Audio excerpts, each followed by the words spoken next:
दोस्तों नमस्कार, स्वागत है आपका बड़ी खबर बड़े खुलासे में। दोस्तों, बंगाल में जैसे जैसे चुनाव की नज़दीकियां आती जा रही हैं, यानी उसका समय नज़दीक आता जा रहा है, बंगाल में माहौल बदलता जा रहा है। जहां एक तरफ अब टीएमसी के जो विधायक हैं वो उनके अंदर बेचैनी साफ देखी जा रही है, क्योंकि सभी प्रकार के सर्वे इस बात को दर्शा रहे हैं कि वहां इस बार भारतीय जनता पार्टी की सरकार बनने जा रही है। तो वहां अब पाला बदलना, जिस तरह की चीजें हमने देखी पिछले चुनाव में, अब की बार भी लग रहा है कि टीएमसी छोड़कर भारतीय जनता पार्टी में बड़ी संख्या में लोग आने को तैयार हैं। लेकिन इस बार, जैसा मैंने आपको पहले ही बताया था, भारतीय जनता पार्टी भी इस बात को ध्यान में रखेगी कि जिस तरह से पिछली बार उन्हें देखना पड़ा कि टीएमसी से लोग छोड़कर आए, उनको टिकट दिया, फिर वो जीते और वो वापस टीएमसी में चले गए, तो इस बार ऐसे लोगों को तो टिकट नहीं मिलेगा। निश्चित रूप से भारतीय जनता पार्टी इस बात को ध्यान रखेगी कि किसी भी ऐसे व्यक्ति को टिकट नहीं दिया जाए जिस पर इस तरह का भरोसा ना हो, और ख़ास तौर पे टीएमसी से आए हुए ऐसे ही लोगों को दिया जाएगा जो हिंदूवादी विचारधारा के हैं।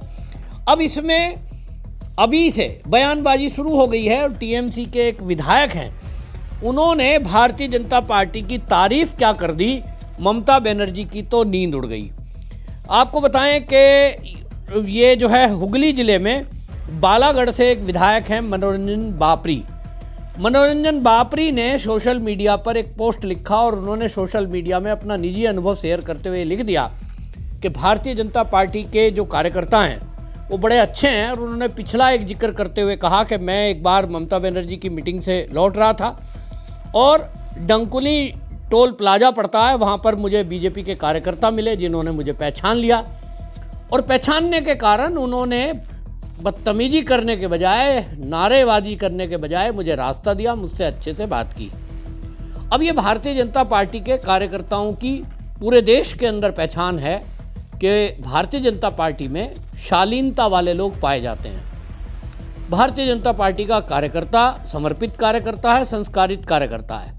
उन्होंने जो बात लिखी ये कोई नई नहीं है, भारतीय जनता पार्टी में सब इस बात को जानते हैं। लेकिन ममता बनर्जी को ये बात नागवार गुजरी कि आपने बीजेपी के कार्यकर्ता की तारीफ करी तो कैसे करी। अब सुनने में आ रहा है, सूत्रों के हवाले से खबर लग रही है कि उनको डांट मारी जा रही है कि आपने बीजेपी के कार्यकर्ताओं की तारीफ कैसे की। तो कहीं ये देखा जा रहा है कि अगर उनको निकाला जा रहा है या निकाल सकते हैं, या हो सकता है टिकट ही ना मिले, तो ऐसे भारतीय जनता पार्टी में आने को तैयार बैठे लोग हैं। और ममता बनर्जी के बारे में जिन लोगों को अभी लग रहा है, उनको पहले से लग रहा है, बहुत सारे टीएमसी के विधायक इस बात को समझ रहे हैं कि जो भ्रष्टाचार ममता सरकार में हुआ है, जिस तरह की गुंडाबाजी हो रही है, जिस तरह टोलाबाजी कटमनी हो रही है, और जिस तरह ममता बनर्जी की सरकार में तुष्टीकरण हो रहा है, केवल मुस्लिम तुष्टीकरण, घुसपैठियों की संख्या बढ़ी है, तो वहाँ जो हिंदू नेता हैं टीएमसी में, उनसे लोग सवाल कर रहे हैं। और भद्र लोग, कम से कम भद्र लोग जो कहा जाता है, वो भद्र लोग भी अब ये इस बात पर चिंतन मनन कर रहे हैं कि यदि इस बार भी ममता बनर्जी आ गई सत्ता में, तब फिर बंगाल के अंदर कोई हिंदू बचेगा नहीं। घर छोड़कर उनको जाना पड़ेगा, बहन बेटियों को यहाँ से जरूर जाना पड़ेगा, और नौकरी रोजगार तो भूल ही जाओ। यहाँ पूरी तरह से ये जो पश्चिम बंगाल है, ये तो बांग्लादेश बन ही जाएगा।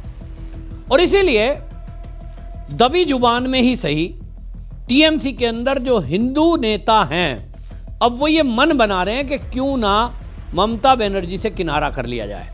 अब चुनाव की जैसे जैसे डेट पास आती जाएंगी, एक संभावना जताई जा रही है कि मार्च अप्रैल में चुनाव होना है। लगभग समझ लीजिए फरवरी का महीना बचा है, उसके बाद तो बहुत तेजी आ जाएगी, सभाएं होंगी, और इस एक महीने के अंदर आप बड़ी संख्या में हिंदू नेताओं को आप देखेंगे कि वो टीएमसी छोड़ते हुए आपको नजर आएंगे। क्योंकि अब उनका भी अंदर का जमीर इसलिए जगा है कि जनता सवाल पूछ रही है। जब वो अपनी कम्युनिटी के बीच जा रहे हैं, हिंदुओं के किसी कार्यक्रम में जा रहे हैं, तो जनता उनसे सवाल पूछ रही है, क्या आरजीकल मेडिकल कॉलेज में डॉक्टर का रेप हुआ, उसमें क्या हुआ?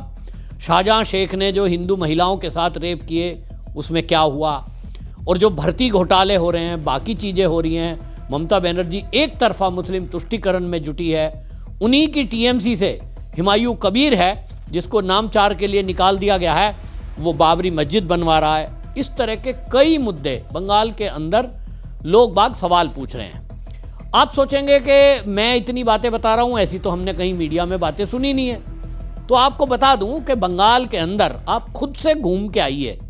मेरे मित्र वहाँ पत्रकार हैं जो वहाँ रहते हैं, वो केवल फ़ोन करेंगे और वो भी व्हाट्सएप कॉल करते हैं कि कहीं कोई बात उनकी लीक ना हो जाए, और उसके बाद वो धीरे से इस बात को बताते हैं कि यहाँ मीडिया कवरेज करना, अखबार में खबर छापना तो भूल ही जाओ, सोशल मीडिया पे भी आप कोई पोस्ट नहीं कर सकते अगर वो टीएमसी के विरोध की कोई खबर है। आपके घर में टीएमसी के कार्यकर्ता आ जाएंगे, घर में तोड़फोड़ करेंगे और मौका लग गया तो आग भी लगा देंगे अगर कहीं सुरक्षित जगह में नहीं हो। पुलिस को आप कंप्लेंट करिए, अगर ये नाम आ गया है कि वो टीएमसी के लोग थे तो पुलिस कोई ना तो एफआईआर लिखेगी ना उन पर कार्रवाई करेगी।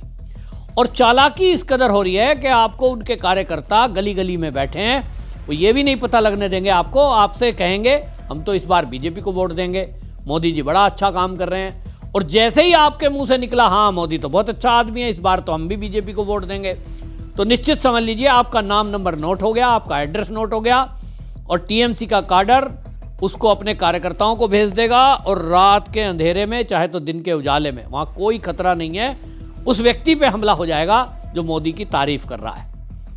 इस तरह के हमले आए दिन रोज वहाँ हो रहे हैं। ये बात अलग है कि कोई बड़ा कार्यकर्ता है, मंडल अध्यक्ष है, मंडल कार्यकर्ता है, तो उसकी पहुंच वहाँ बीजेपी के बड़े नेताओं से है तो वो मुद्दा मीडिया में आ जाएगा, पुलिस कोई कार्रवाई करेगी, ये तो होता नहीं है। चाहे शुभेंदु अधिकारी झंडा उठा लें, रैली निकाल लें, शुभेंदु अधिकारी जरूर इस बात को करते हैं कि किसी भी कार्यकर्ता पर कोई हमला हो रहा है, किसी भी कार्यकर्ता पर हमले की खबर उन्हें मिलती है, वो हर जगह पहुंच रहे हैं। फिर पुलिस अधिकारियों को दबाव बनाया जाता है कि भाई एफआईआर नोट करो, और अगर वो नहीं कर रहे हैं तो भारतीय जनता पार्टी के कार्यकर्ता कोर्ट के जरिए उस कार्रवाई को कराते हैं। लेकिन बहुत सारे ऐसे मामले हैं जो बीजेपी के बड़े नेताओं की नज़र में आते ही नहीं है, और इसलिए क्या हो गया, हर बार की तरह इस बार भी भारतीय जनता पार्टी का कार्यकर्ता और सपोर्टर डरा हुआ है।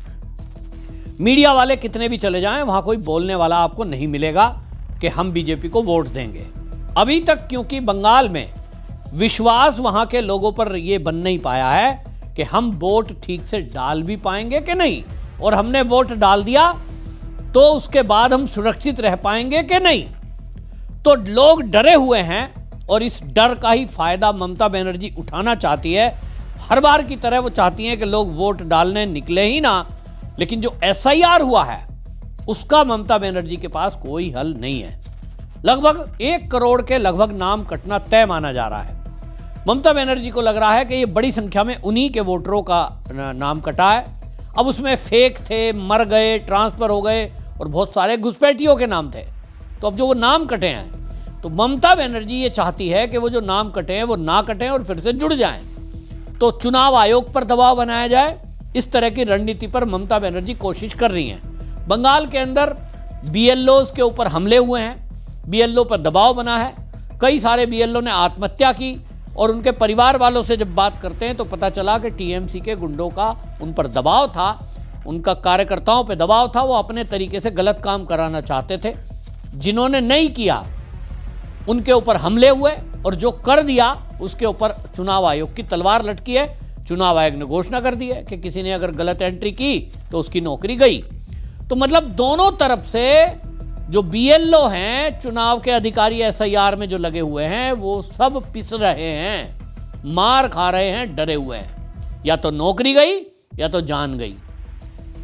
दूसरी तरफ ममता बनर्जी रणनीति तैयारी कर रही हैं, क्योंकि वो एक आंदोलन से उपज हुई नेता है। उनको लग रहा है कि चुनाव के पहले चुनाव आयोग पर दबाव बनाना, और इस मुद्दे को जो राहुल गांधी ने वोट चोरी का मुद्दा उठाया था, इसको उठाना। उनको लगता नहीं है कि सरकार नहीं बनेगी, लेकिन उनको लग रहा है कि यदि 1% सरकार नहीं बनी तो फिर वो चुनाव आयोग को आरोपित करें कि इनकी वजह से मैं हारी हूं। जैसा राहुल गांधी करता है ना, जहां चुनाव हार जाएं, ये तो हरियाणा में वोट चोरी हुआ है, ये तो महाराष्ट्र में वोट चोरी हुआ है, सब जगह का वोट चोरी हुआ है, जनता कोई निकल कर आती नहीं जो ये कहे कि हमारा वोट कटा है। ऐसे ही ममता बनर्जी भी अब दिल्ली में एक आंदोलन की तैयारी में है और मेरे पास जो खबर आ रही है कि ममता बनर्जी अब दिल्ली में आकर कांग्रेस समेत कई ऐसे लीडरों से मिलने जा रही है और तैयारी है कि दिल्ली में एक बड़ा प्रदर्शन, ये पूरे लोग मिलकर के एक बड़ा धरना प्रदर्शन करने की तैयारी में है ताकि चुनाव आयोग पर और सुप्रीम कोर्ट पर और केंद्र की सरकार, मोदी सरकार पर दबाव बनाया जा सके और दुनिया में भी ये मैसेज दिया जा सके कि मोदी तो बेईमानी से जीतते हैं। तो ममता बनर्जी की ये कोशिश है और उस कोशिश में ये घबराहट है कि टीएमसी को छोड़कर जो नेता जा रहे हैं या जो बीजेपी की तारीफ कर रहे हैं, ऐसे अनेक लोग हैं। जैसा मैंने कहा, जितने भी हिंदू नेता हैं टीएमसी में, उनमें से अधिकांश जो देश को प्यार करने वाले नेता हैं वो टीएमसी छोड़ने का मन बना चुके हैं। और इसकी खबर ममता बनर्जी को इसलिए है क्योंकि ममता बनर्जी की पुलिस, इंटेलिजेंस उन नेताओं की जासूसी करती रहती है, सारी चीज़ें उन्हें पता है। तो ममता बनर्जी को लग रहा है कि इस बार सत्ता में नहीं आऊँगी। बीजेपी भी अग्रेसिव है और इसलिए ममता बनर्जी हार का बहाना ढूंढने के लिए अब दिल्ली में बड़ी रैली कर सकती हैं, ऐसा मेरे पास खबर है। आपकी क्या राय है? कमेंट में जरूर लिखें, वीडियो शेयर करें। वंदे मातरम।